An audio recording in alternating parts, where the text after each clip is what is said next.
Hi all, welcome to Competitive Cracker. ഞാൻ നിയാസ്. അപ്പോൾ ഇന്നത്തെ ഈ ഒരു വീഡിയോ എന്ന് പറയുന്നത് ഒരു സ്പെഷ്യൽ വീഡിയോ ആണ്. ഒരു സ്പെഷ്യൽ ആളുകൾക്ക് വേണ്ടി മാത്രമുള്ള വീഡിയോ ആണ്. അതായത് നമ്മളുടെ ഡ്രൈവർ എക്സാമുകൾ വിളിക്കുന്ന സമയത്ത് നിങ്ങൾ പലപ്പോഴും നോട്ടിഫിക്കേഷനിൽ കണ്ടിട്ടുണ്ടായിരുന്നു എക്സ് സർവീസ്മാൻ ഡ്രൈവർ എന്നുള്ളത്. അപ്പോൾ നിങ്ങൾ ഈ വീഡിയോ കണ്ടുകൊണ്ടിരിക്കുന്ന ആളുകൾ ആരെങ്കിലും എക്സ് സർവീസ്മാൻ ആയിട്ടുള്ള ആളുകൾ ഉണ്ടെന്നുണ്ടെങ്കിൽ നിങ്ങൾ ഈ വീഡിയോ നിർബന്ധമായിട്ടും എവിടെയും സ്കിപ്പ് ചെയ്യാതെ കറക്റ്റ് ആയിട്ട് കാണുക. അല്ല, ഇനി നിങ്ങൾ ഈ കാണുന്ന ആളുകൾ എക്സ് സർവീസ്മാൻ അല്ല എന്നുണ്ടെങ്കിൽ നിങ്ങളുടെ സുഹൃത്തുക്കൾ അല്ലെങ്കിൽ നിങ്ങളുടെ ഫാമിലി റിലേഷനിൽ പെട്ട ആരെങ്കിലും എക്സ് സർവീസ്മാൻ ആയിട്ടുണ്ടെങ്കിൽ അവർക്ക് വേണ്ടി നിങ്ങൾ ഈ വീഡിയോ അയച്ചു കൊടുക്കുക. കാരണം നമുക്കറിയാം, നമ്മളുടെ ഒരു രാജ്യത്തിന് വേണ്ടിയിട്ട് അവർ സർവീസിൽ മിലിറ്ററി സർവീസിലൊക്കെ പോയിട്ട് കുറച്ച് കാലങ്ങളോളം വർക്ക് ചെയ്ത് അവിടുത്തെ സർവീസ് അവസാനിപ്പിച്ച് നാട്ടിൽ വന്നിട്ട് ചിലപ്പോൾ ചെറിയ ജോലികളൊക്കെ എടുത്ത് ജീവിക്കുന്ന ആളുകൾ ഉണ്ടാവും. അല്ലെങ്കിൽ വീട്ടില് പെൻഷൻ ലൈഫ് വീട്ടിൽ ആസ്വദിക്കുന്ന ആളുകളൊക്കെ ഉണ്ടായിരിക്കും. പക്ഷെ നമ്മൾ ഇങ്ങനെ ഈ ജോലി ചെയ്ത ആളുകളെ നമ്മൾ ശരിക്കും നോക്കുമ്പോൾ മനസ്സിലാക്കാൻ പറ്റും, അവർക്ക് ഒരിക്കലും വെറുതെ ഒരു ഇരുന്നിട്ടുള്ളൊരു പരിപാടി അവരെ കൊണ്ട് സാധിക്കില്ല. കാരണം ഇത്രയും കാലം ജോലി ചെയ്തത് കൊണ്ട് വീണ്ടും ജോലി ചെയ്യണമെന്ന ആഗ്രഹമുള്ള ആളുകളൊക്കെ തന്നെയായിരിക്കും കൂടുതലായിട്ട് ഉണ്ടാകുക. അപ്പൊ അതിന് ഉദാഹരണം തന്നെ കഴിഞ്ഞ തവണ നമ്മളുടെ റാങ്ക് ലിസ്റ്റ് വരുന്ന സമയത്ത് നിങ്ങൾ എല്ലാവരും കണ്ടിട്ടുണ്ടായിരിക്കും, ഓൾറെഡി നമ്മളുടെ ആപ്പിലൂടെ കോഴ്സ് എടുത്ത് പഠിച്ച ഒരു എക്സ് സർവീസ്മാന് ഇന്ന് സർവീസിലോട്ട് കയറിയിട്ടുണ്ട് അല്ലെ. അപ്പൊ നമ്മൾ പോലീസ് ഡ്രൈവറിലാണെന്നുണ്ടെങ്കിലും പോലീസിലാണെന്നുണ്ടെങ്കിലും അതേപോലെ തന്നെ മറ്റുള്ള ഡിപ്പാർട്ട്മെന്റിലൊക്കെ ആണെന്നുണ്ടെങ്കിലും എക്സ് സർവീസ്മാനിന് വേണ്ടിയിട്ട് കുറച്ച് റിസർവേഷൻ പോലെ കുറച്ച് സീറ്റുകൾ മാറ്റി വെച്ചിട്ടുണ്ടായിരിക്കും. അല്ലെങ്കിൽ അവർക്ക് വേണ്ടിയിട്ട് സെപ്പറേറ്റ് ഒരു കാറ്റഗറിയിൽ നോട്ടിഫിക്കേഷൻ വന്നിട്ടുണ്ടാവും. സോ ഇപ്പൊ നമുക്കൊരു നോട്ടിഫിക്കേഷൻ ഓൾറെഡി പുതിയ ഒരു കാറ്റഗറിയിൽ അവൈലബിൾ ആണ്. എക്സ് സർവീസ്മാൻ പോലീസിന്റെ പോലീസ് കോൺസ്റ്റബിൾ ഡ്രൈവറിലോട്ടുള്ള എക്സ് സർവീസ്മാന് നോട്ടിഫിക്കേഷൻ അവൈലബിൾ ആണ്. നേരത്തെ വിളിച്ച നോട്ടിഫിക്കേഷൻ ആയിരുന്നു, പക്ഷെ അതിലെന്ത് വെച്ചാൽ NCA നോട്ടിഫിക്കേഷൻ ആയി. കാരണം ഈ ഒരു കാറ്റഗറിയിൽ NCA വന്ന സമയത്ത്, റിസർവേഷൻ വരുന്ന സമയത്ത് NCA ആയി, നോ കാൻഡിഡേറ്റ് അവൈലബിൾ ആയിട്ട് എന്തോ സംഭവിച്ചു. ഇത്രയും ഒരു NCA കാറ്റഗറിയിൽ വീണ്ടും ഒരു നോട്ടിഫിക്കേഷൻ വന്നിട്ടുണ്ട്.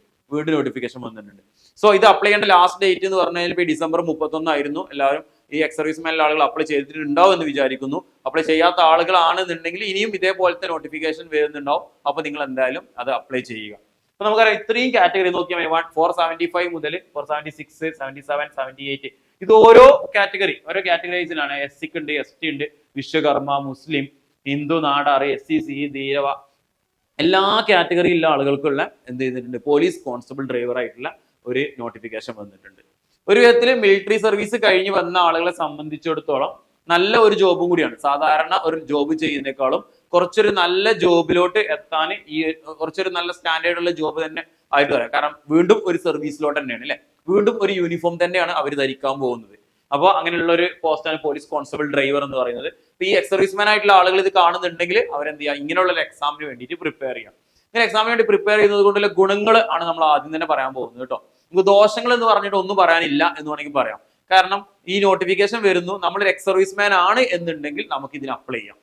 എക്സ് സർവീസ്മാൻ ആണെന്നുണ്ടെങ്കിൽ നമുക്ക് ഇതിന് അപ്ലൈ ചെയ്യാം. അപ്ലൈ ചെയ്ത് കഴിഞ്ഞാൽ നമുക്ക് എന്ത് ചെയ്യാം, സാലറി സ്കെയിൽ നോക്കൂ. ഏകദേശം 31,100 മുതൽ 66,800 സാലറി സ്കെയിൽ ഉണ്ട്. പിന്നെ നോർമലി ഈ ഒരു പോസ്റ്റിന് എക്സ് സർവീസ്മാൻ ആകുമ്പോൾ ഏജ് ലിമിറ്റ് കുറച്ച് റിലാക്സേഷൻ വരുന്നുണ്ട്. പിന്നെ ഈ കാറ്റഗറി ഓരോ സ്ഥലത്തുള്ള കാറ്റഗറി നമ്പർ ഓഫ് വേക്കൻസീസ് ആണ് കൊടുത്തിട്ടുള്ളത് കേട്ടോ. ഈ 475/2025 മുസ്ലിംസ് എന്ന് പറഞ്ഞാൽ 7 വേക്കൻസീസ് ഓൾറെഡി റിപ്പോർട്ട് ചെയ്തിട്ടുണ്ട്. SCക്ക് 6 വേക്കൻസീസ് റിപ്പോർട്ട് ചെയ്തിട്ടുണ്ട്. അപ്പൊ ഈ വേക്കൻസി റിപ്പോർട്ട് ചെയ്തതും ഇവിടെ വരുന്ന അപ്ലിക്കേഷൻസിന്റെ കൗണ്ട് നോക്കിക്കഴിഞ്ഞാൽ നമുക്ക് മനസ്സിലാക്കാൻ പറ്റും. കാരണം അപ്ലിക്കേഷൻസിന്റെ കൗണ്ട് ഈ ഒരു പോസ്റ്റിൽ വളരെ കുറവായിരിക്കും.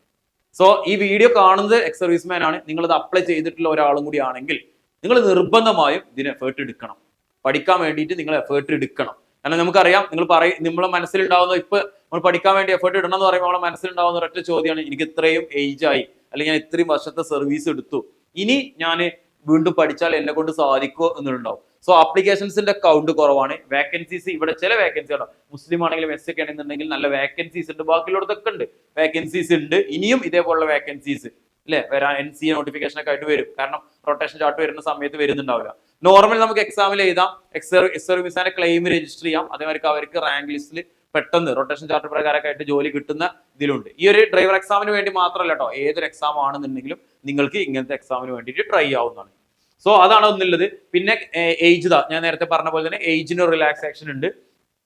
നമുക്ക് ഏകദേശം 30-35 വയസ്സായിട്ട് നമ്മൾ സർവീസ് നിർത്തി വെച്ചിട്ട് വരികയാണെന്നുണ്ടെങ്കിൽ, സർവീസിൽ നിന്ന് റിട്ടയർമെന്റ് മേടിച്ച് വരികയാണെന്നുണ്ടെങ്കിലും അവർക്ക് എന്ത് ചെയ്യാൻ പറ്റും, ഈ എക്സാമുകൾ പ്രിപ്പയർ ചെയ്യാൻ പറ്റും. അങ്ങനെയുള്ളതാണ്. പിന്നെ ക്വാളിഫിക്കേഷനും കാര്യങ്ങളൊക്കെ അറിയാം. ഇതിന് നമുക്ക് ഒരു എക്സാമിന് വേണ്ടി നമ്മളൊരു പോലീസ് കോൺസ്റ്റബിൾ ഡ്രൈവർ തന്നെ എടുക്കാം. പോലീസ് കോൺസ്റ്റബിൾ ഡ്രൈവറിന്റെ ഒരു ക്വാളിഫിക്കേഷൻ എന്ന് പറഞ്ഞാൽ എന്താ, ഒരു +2 ആണ് അല്ലെ, 10ാം ക്ലാസ് കഴിഞ്ഞ് +2 ആണ്. സോ ഓൾമോസ്റ്റ് +2 എല്ലാവരും പാസ്സായിട്ട് ഉണ്ടാവും തന്നെ വിചാരിക്കാം. പണ്ട് കാലങ്ങളിൽ 10ാം ക്ലാസ് കഴിഞ്ഞിട്ടും അല്ലെ മിലിറ്ററി ഒരു പർപ്പസ് ആ ഒരു ലെവലിലോട്ട് പോയിരുന്ന ആളുകളുണ്ടായിരുന്നു. ഇല്ലെങ്കിൽ ഇപ്പോ നമുക്ക് എന്ത് ചെയ്യാം, ഈ 6 മാസം കൊണ്ട് കിട്ടുന്ന കേന്ദ്ര സർക്കാരൊക്കെ അംഗീകരിച്ച ഓപ്പൺ സ്കൂളിലൂടെയൊക്കെ +2 ചെയ്തെടുക്കാനൊക്കെ ഈസി ആയിട്ട് പറ്റും. സോ +2 ആണ് ബേസിക്കലി ക്വാളിഫിക്കേഷൻ എന്ന് പറയുന്നത്. അത് കഴിഞ്ഞാൽ പിന്നെയുള്ള ക്വാളിഫിക്കേഷൻ ഡ്രൈവിംഗ് ലൈസൻസ് ആണ്. ഡ്രൈവിംഗ് ലൈസൻസ് ഉണ്ടായിരിക്കും. അവിടെ മിലിറ്ററിയിൽ ഡ്രൈവറായിട്ട് വർക്ക് ചെയ്ത ഒരാളും കൂടിയാണെങ്കിൽ സോ ഇറ്റ്സ് ബെറ്റർ. കാരണം അവർ പറയുന്നുണ്ട്, നമ്മൾ ഒരു ക്വാളിഫിക്കേഷന്റെ ഇതിൽ തന്നെ പറയുന്നുണ്ട്, അവർക്കുള്ള എക്സ്പീരിയൻസ് എന്ന് പറയുന്നത് ആ മിലിറ്ററി വാഹനമോ അല്ലെങ്കിൽ സിവിൽ വാഹനമോ ഓടിച്ചിട്ടുള്ള എക്സ്പീരിയൻസ് മതി എന്ന് തന്നെയാണ് പറയുന്നത്. സോ ഹെവി ലൈസൻസ്, അതോടൊപ്പം തന്നെ ഇതിന് ടെസ്റ്റും കാര്യങ്ങളൊക്കെ തന്നെ എല്ലാ എക്സാമിനും നടക്കുന്ന പോലെ തന്നെ ഉണ്ടാവും. അതിലൊന്നും മാറ്റോ കാര്യങ്ങളോ ഒന്നും തന്നെ ഇല്ല. പിന്നെ ഫിസിക്കലാണ്. ഫിസിക്കൽ മെഷർമെന്റിന്റെ കാര്യം അല്ലെങ്കിൽ ഫിസിക്കൽ എഫിഷ്യൻസിന്റെ കാര്യം, ഇത് ഞാനൊരു എക്സ് സർവീസ്മാൻ അല്ല ആയിട്ടുള്ള ആളോട് ഞാനത് പറയുന്നതിൽ അർത്ഥമില്ല എന്നറിയാം. കാരണം ഓൾറെഡി അവർ ഫിസിക്കലി ഫിറ്റ് ആയിരിക്കും. നല്ലൊരു സർവീസിൽ വർക്ക് ചെയ്ത ആളാണെന്നുണ്ടെങ്കിൽ എപ്പോഴും അവർ ഫിസിക്കലി ഫിറ്റ് ആയിരിക്കാൻ വേണ്ടിയിട്ട് ശ്രദ്ധിക്കുന്ന ആളുകളും കൂടി ആയിരിക്കും അല്ലെ. നമുക്കറിയാം അവരുടെ ബോഡിയും കാര്യങ്ങളൊക്കെ കണ്ടാൽ തന്നെ അറിയാം ഫിസിക്കലി ഫിറ്റ് ആയിരിക്കും. അപ്പൊ ഫിസിക്കൽ ഫിറ്റ് ആയത് 168 സെന്റിമീറ്റർ ഹൈറ്റ്, അതോടൊപ്പം തന്നെ ചെസ്റ്റ് 81, എക്സ്പാൻഷൻ 5 സെന്റിമീറ്റർ വേണം. പിന്നെ നമ്മുടെ വിഷനും കാര്യങ്ങളൊക്കെ പെർഫെക്റ്റ് ആയിരിക്കണം അല്ലെ. ഇങ്ങനെയുള്ള കാര്യങ്ങളൊക്കെ തന്നെയാണ് എന്തിരുന്നത്. പിന്നെ നമ്മൾ നോർമലി SC/ST-കാർക്കൊക്കെ അതിന്റെ ഒരു റിലാക്സേഷൻ കിട്ടാറുണ്ട് ഹൈറ്റിലൊക്കെ, ആ കാര്യങ്ങളൊക്കെ തന്നെ ഇതിൽ അപ്ലിക്കബിൾ ആണ്.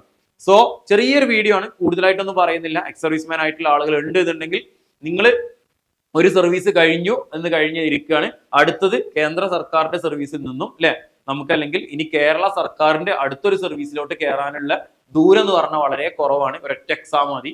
ആ എക്സാം എഴുതി കഴിഞ്ഞാൽ നമുക്ക് ഉടനെ അടുത്തൊരു ജോലി പ്രവേശിക്കാം. നമുക്ക് നമ്മളുടെ കരിയറിനെ ഒന്നും കൂടി എന്ത് ചെയ്യാം, ബലമായിട്ടുള്ളതായിട്ട് പിടിച്ചു നിർത്തുന്ന പോലെ തന്നെ ദൃഢമാക്കിയിട്ട് മാറ്റുകയും ചെയ്യാം. സോ ഇതാണ് നമുക്ക് പറയാനുള്ള എക്സ് സർവീസ്മാൻ ആയിട്ടുള്ള ആളുകളോട്. അപ്പൊ നിങ്ങൾ എന്ത് ചെയ്യുക, ഇങ്ങനെ എക്സാമുകൾ വരുന്നുണ്ടെങ്കിൽ നിങ്ങൾ അപ്ലൈ ചെയ്യുക, പഠിച്ചു തുടങ്ങുക.